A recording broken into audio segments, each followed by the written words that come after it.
The stage lights burned hotter than anyone realized that night. At just 14, Courtney Hadwin stood alone under a spotlight meant for legends. Her small frame shaking as millions watched, judged, and projected their hopes onto her. The scream she released wasn't just music. It was a rupture, a collision between raw talent and unbearable pressure. America saw a fearless prodigy, a girl reborn from another era.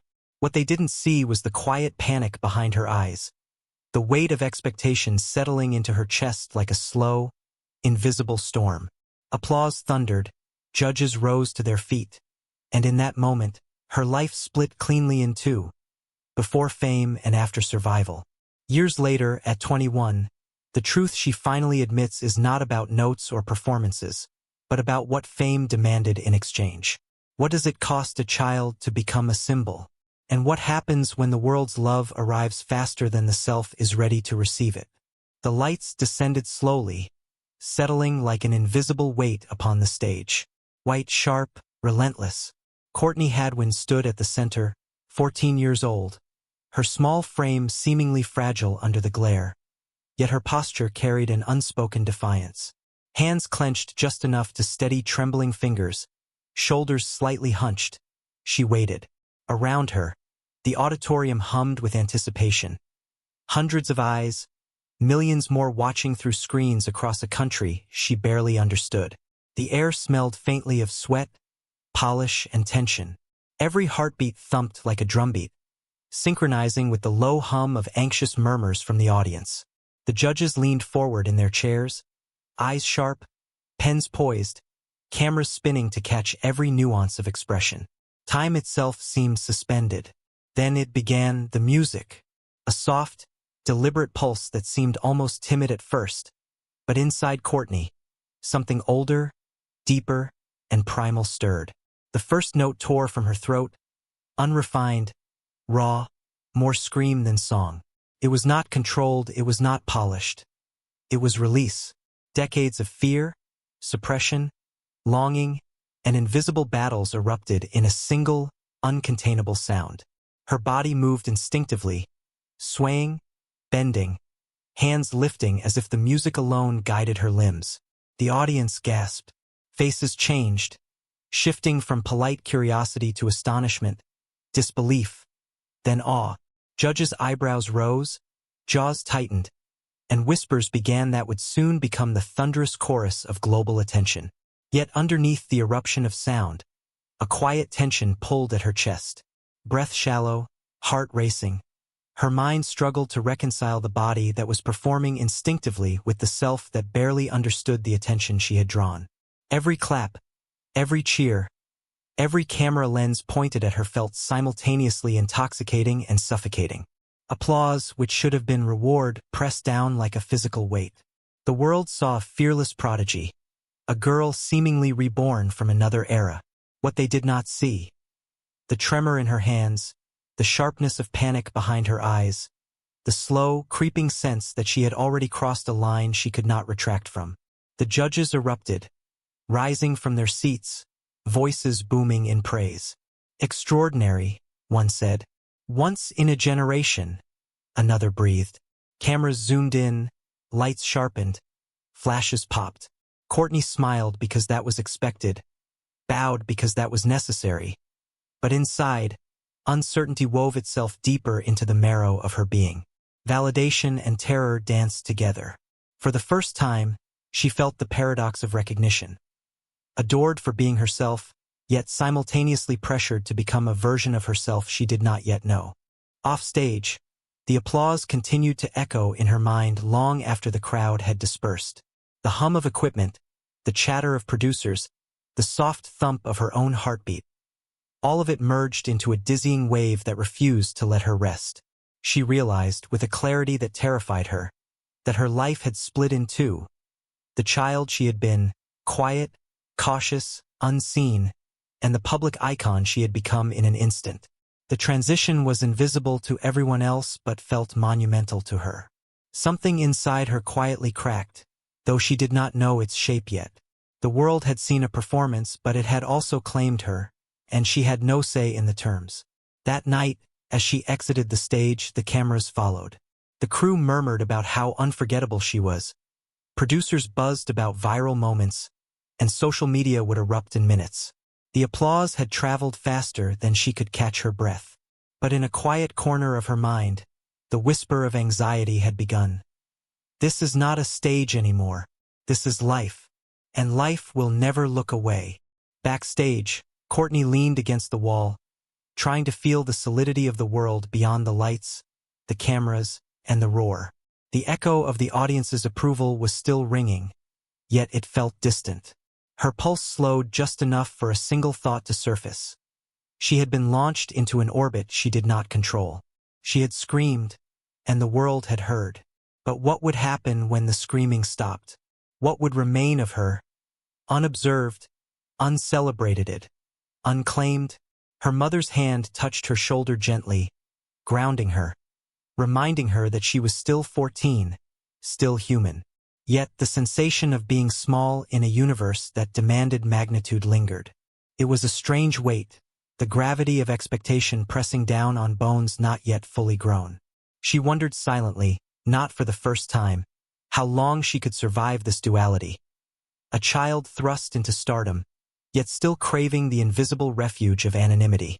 As the cameras continued to flash, the producers whispered about next steps, schedules, interviews. The world would wait for nothing. It never had.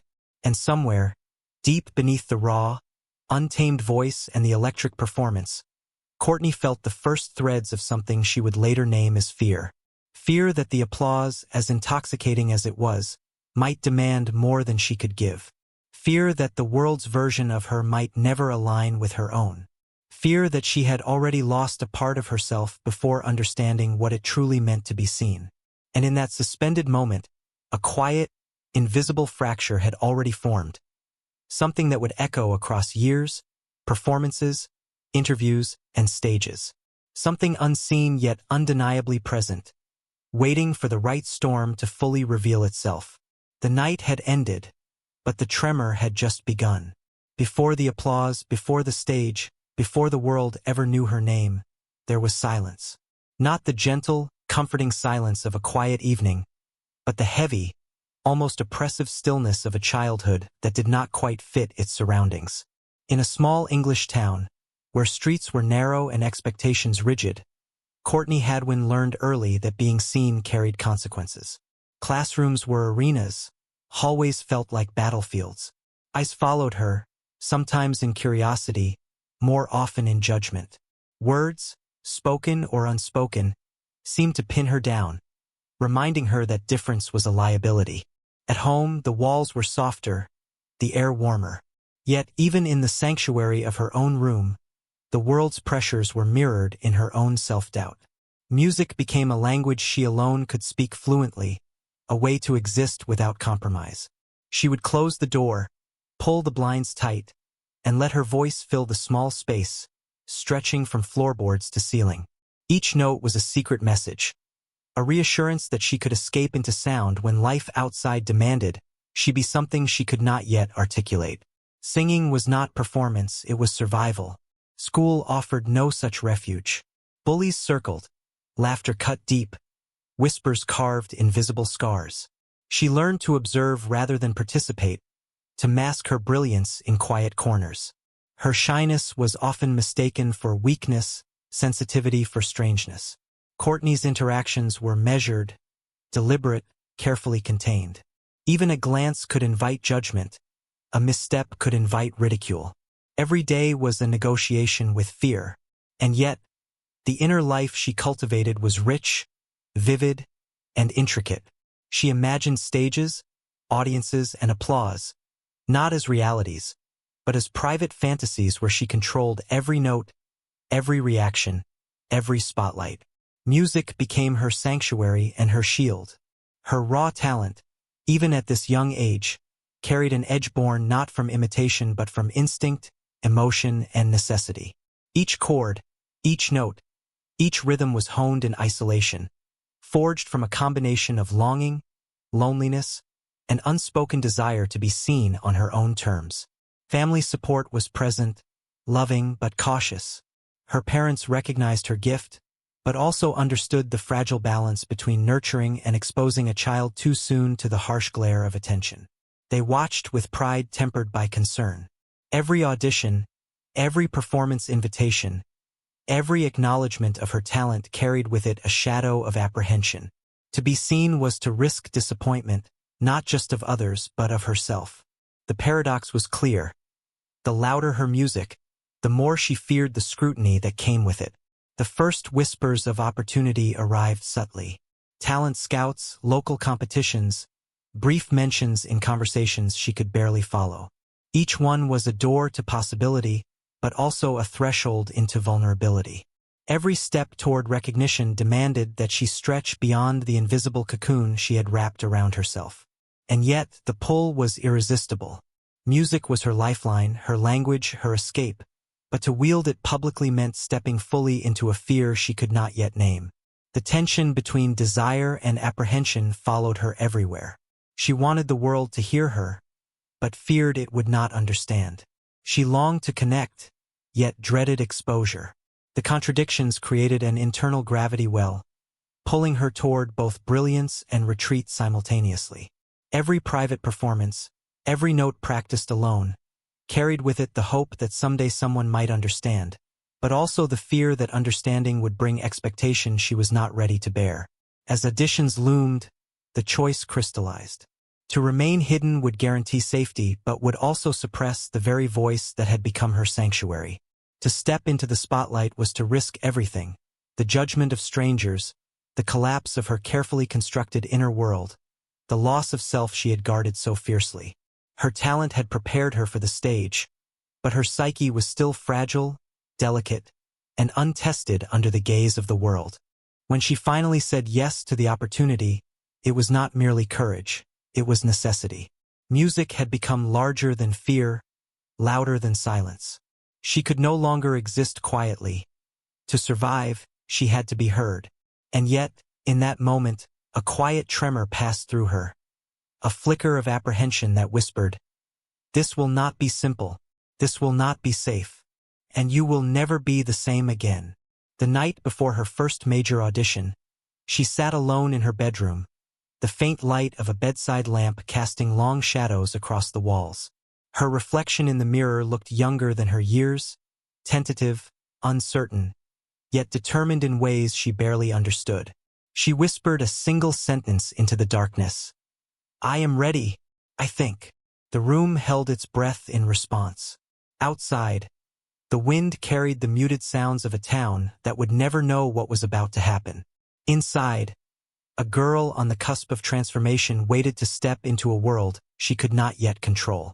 And as the first rays of morning crept across her bedroom floor, Courtney Hadwin was poised on the edge of destiny, unaware that the choice she had made to be seen would set into motion a chain of events that would test every layer of her identity.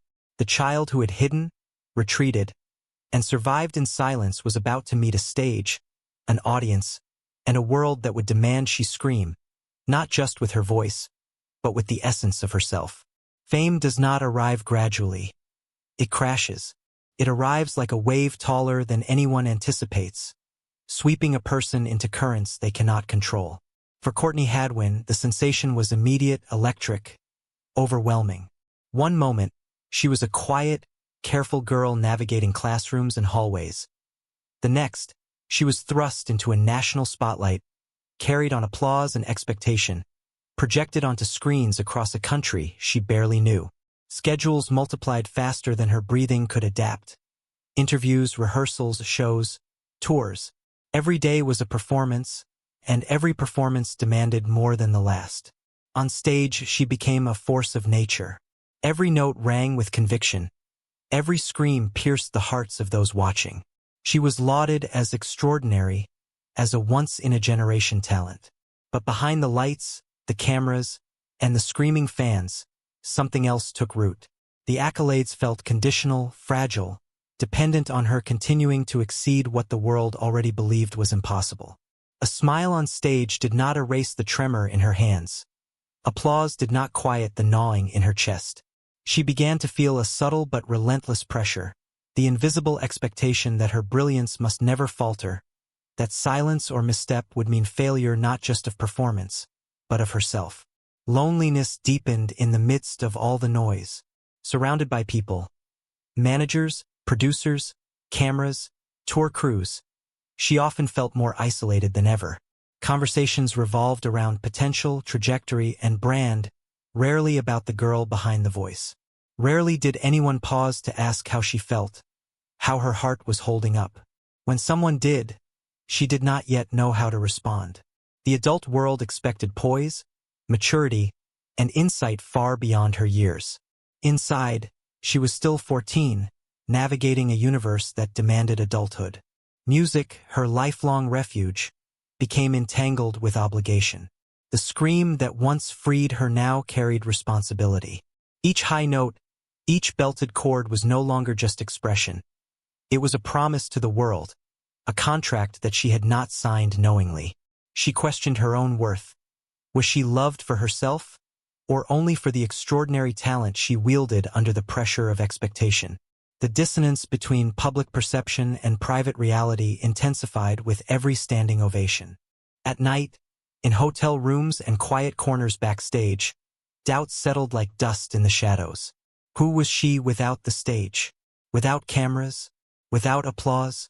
The question was unanswerable, echoing endlessly in the silence she had once craved. Even the joy of performing, once pure and exhilarating, became laced with apprehension. She was chasing a high the world demanded, but her inner self struggled to sustain.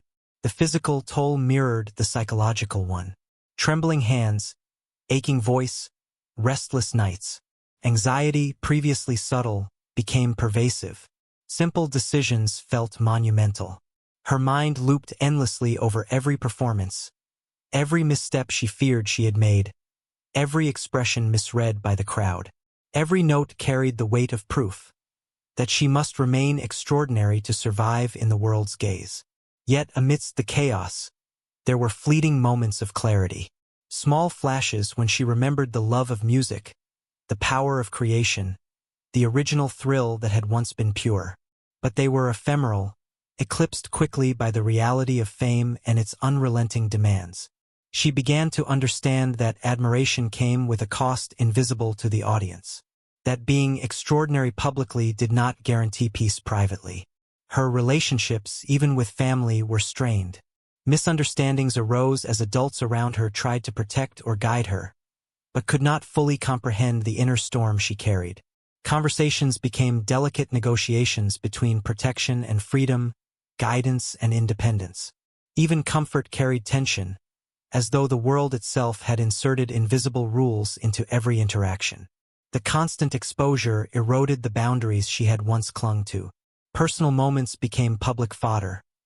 Privacy was a relic of the past. The thrill of recognition collided with the fear of erasure, creating a relentless inner conflict. She performed, smiled, and complied outwardly, but internally she felt fragile, as if every performance shaved away pieces of her true self. As the momentum built, the internal strain mounted. Each performance became simultaneously a triumph and a trial. She sensed a fracture forming in the quietest corners of her mind. She understood, in a way too mature for her age, that the applause that once felt like a sanctuary could also be a cage. Every cheer reminded her that she was no longer free to exist quietly. She had become both product and performer, identity and expectation, a vessel of public desire she had not been equipped to navigate. And then, after another high-profile performance, when the lights dimmed and the audience's roar faded into memory, she was left alone. Silence pressed in like a physical presence, heavy, cold, and unyielding. The question she had avoided all along whispered in the shadows. Who is Courtney Hadwin when no one is watching? Who remains beneath the screams, the lights, the cameras, and the applause? For the first time in months, maybe years, she recognized the scale of the gap between the girl she had been and the public icon she had become. The stage had offered visibility but not protection, recognition but not understanding. And in that quiet, she felt the tremor of fear. A fear that the world's love, so intoxicating, might not allow her ever to return to the child who once sang for herself alone. The world noticed absence before it understood cause. Shows were canceled, appearances postponed, interviews left unanswered. Fans speculated, journalists whispered, and the machinery of fame hummed impatiently in the background. But inside, Courtney Hadwin was unraveling. The girl who once thrived on applause now recoiled from it. Anxiety, subtle and insidious at first, had grown into a relentless presence, tightening around her chest, clouding her thoughts, and distorting her once unshakable confidence into something fragile, brittle, almost unrecognizable. Every return to the stage felt heavier than the last. The thrill of performing, the raw, electric release that had once defined her, was now fused with fear. The expectation to remain extraordinary was no longer an abstract concept. It had become a tangible, suffocating weight. She felt the gaze of millions pressing down on her, a silent demand that she maintain brilliance, no matter the cost. Her withdrawal was not a rebellion, nor an act of laziness. It was survival. Every public appearance required more than skill. It required psychological fortitude she did not yet possess. Anxiety coiled around her thoughts like a serpent, whispering doubts in every quiet moment. Are you enough? Will they forget you if you falter? Will your voice ever truly be yours again? Each note she had once wielded with joy now carried the burden of proof. Proof that she must exist at a higher intensity than the world had any right to demand. Guilt followed her relentlessly. Guilt for wanting to step back. Guilt for disappointing strangers who had projected their hopes onto her. Guilt for fearing the very thing she had once dreamed of. Even in retreat, there was no peace, only the knowledge that absence would not erase expectation. The world noticed, yes, and it reacted with speculation, rumors, and impatience. To Courtney, each inquiry felt like another weight pressing on a chest already tight with fear. Silence became both sanctuary and threat. Without the roar of an audience to guide her, thoughts grew louder, sharper, more unrelenting. Doubt gnawed at her. Questions of self-worth, identity, and purpose no longer felt abstract. They were visceral, demanding answers she could not yet provide. Even simple acts, like leaving her room or speaking to friends, became monumental decisions fraught with invisible stakes. Music, once her refuge, transformed into a mirror of her inner turmoil. The scream that had liberated her now reminded her of chains. Chains forged by the expectations she could not escape. The act of singing, which had once been instinctive and cathartic, became layered with anxiety, judgment, and internal conflict. Each note she hit was a negotiation with herself. Can I do this again? Can I withstand the scrutiny? Can I survive the applause? Family and mentors struggled to bridge the chasm between support and intrusion. Conversations were delicate, often fraught with unspoken tension. Every attempt at guidance was layered with complexity, for they could see her brilliance but not the weight it imposed. Love was present, yet it could not fully shield her from the psychological storm brewing beneath the surface. Days blurred into nights. Travel, interviews, and the memory of applause became a cycle of exhaustion and expectation. Her mind, accustomed to retreat and reflection, now moved at a pace she could barely keep up with. Moments that should have been joyful became arenas of internal conflict. Every flash of recognition, every mention in the media, reminded her of a contract she had not agreed to in full, to perform, to impress, to endure always. And yet, within the darkness, something fragile began to emerge. Awareness. Awareness that survival mattered more than spectacle.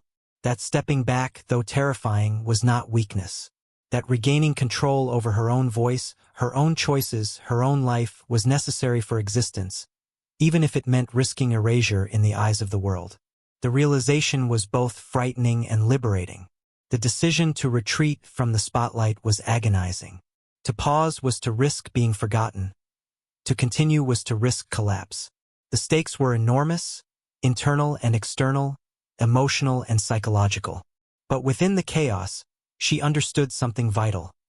Without a foundation of self-preservation, the music, the applause, and the recognition would be hollow, perhaps even destructive. For the first time in years, Courtney confronted herself fully, without the distraction of lights, cameras, or cheering crowds.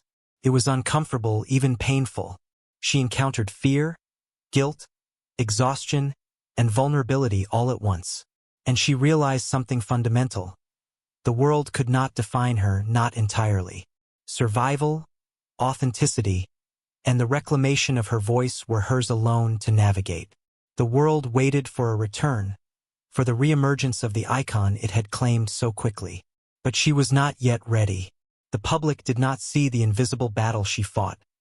The sleepless nights, the anxiety spirals, the doubts that infiltrated every quiet moment. And she wondered whether it would ever understand that her retreat was not failure, but a necessary act of reclamation. Time reshapes perspective, softening some edges while sharpening others. At 21, Courtney Hadwin stands steadier, though the marks of her journey remain visible, in her posture, her eyes, the careful cadence of her voice.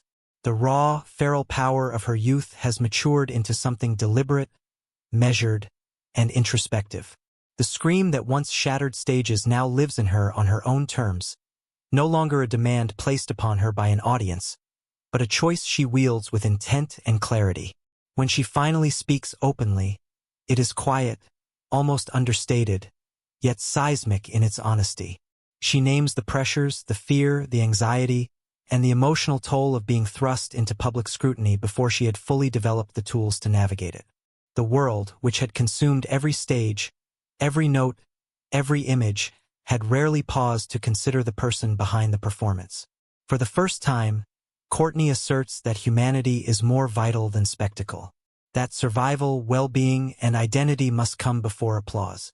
Her admission is not a confession of weakness, it is a reclamation of agency. The suspicion that millions had quietly harbored, that fame had been too much for someone so young, was correct, but incomplete.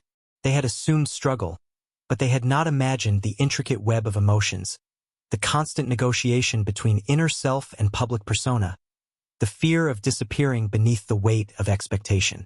Courtney lays bare a truth that had long been invisible. Talent alone does not insulate from pressure, and early success carries costs measured in vulnerability, identity, and lost innocence. The act of speaking these truths transforms her. Music returns as refuge, as joy, as freedom rather than obligation. The scream that once carried the weight of survival now carries only the resonance she chooses. Every note, every performance is guided by authenticity, not expectation. She is no longer performing the survival of a child. She is living life on terms she sets herself, balancing artistry with self-preservation, brilliance with presence. This phase is not marked by spectacle or viral triumphs, but by subtle, profound victories. The quiet satisfaction of reclaiming control over her life. The deliberate pacing of appearances, the choosing of opportunities that align with her emotional state. The ability to sit in silence without anxiety clawing at her chest. And the gradual rebuilding of identity, piece by piece, unbound from the narrative the world had written for her. Family, mentors, and those who stayed close have witnessed the transformation. They see a young woman who understands that legacy is not applause, not viral fame, not moments captured on camera. Legacy is survival, integrity, and the ability to be seen and heard on one's own terms. Courtney's journey is no longer defined by the stage. It is defined by resilience, awareness, and choice. And yet, even as she reclaims herself, the question lingers, unresolved, human. Can she truly exist outside expectation, outside the projections of millions? Can she finally be heard without the scream? The world may still desire the spectacle, the extraordinary, the raw brilliance that once defined her. But she now holds the power to decide how much of that world she allows to touch her, and how much she shields behind self-awareness, reflection, and care. The narrative of fame, once linear and merciless, has been rewritten. The child who screamed to survive has evolved into a woman who speaks to live. Her acknowledgement of fear, struggle, and the costs of early stardom does not diminish her talent.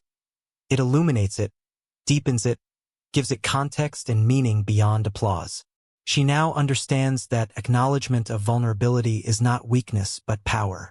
It is the bridge between what was endured and what can now be chosen. Even now, as she navigates the delicate balance between personal growth and public expectation, there is a quiet strength that could not exist before. A sense of groundedness, a tether to self that resists being pulled entirely by external forces. The world may continue to watch, to cheer, to expect. But she knows that authenticity, health, and self-possession are her true triumphs. And in this reclamation, she also offers a mirror to others who struggle under the weight of external expectation. She embodies the lesson that survival, honesty, and personal boundaries are not just permissible, they are necessary. Fame need not consume if one chooses how to exist within it.